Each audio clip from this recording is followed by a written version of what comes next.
Бүр анхан үсгнээс гэлж байгаа.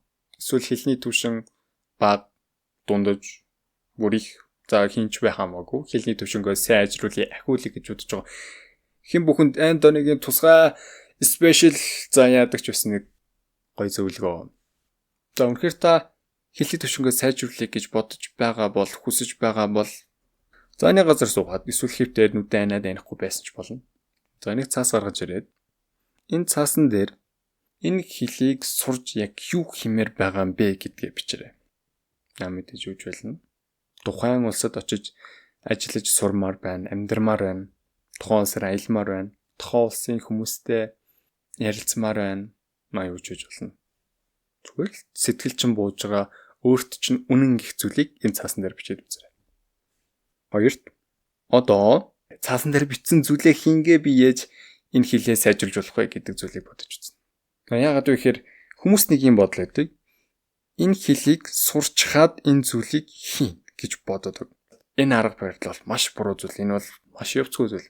Зөв хувилбар бол би энэ зүйлийг хийнгээ энэ хэл маань сайжирч байна гэж байх ёстой. Миний туршлагаараа амжилттай хэлний түвшинд ахиж байгаа хүмүүсийг судлаад үзэхэд нэг юм хоёр төрлийн зайлшгүй нөхцөл байна. Нэгт энэ хэлийг та өдөр болгон ашиглах хэрэгтэй.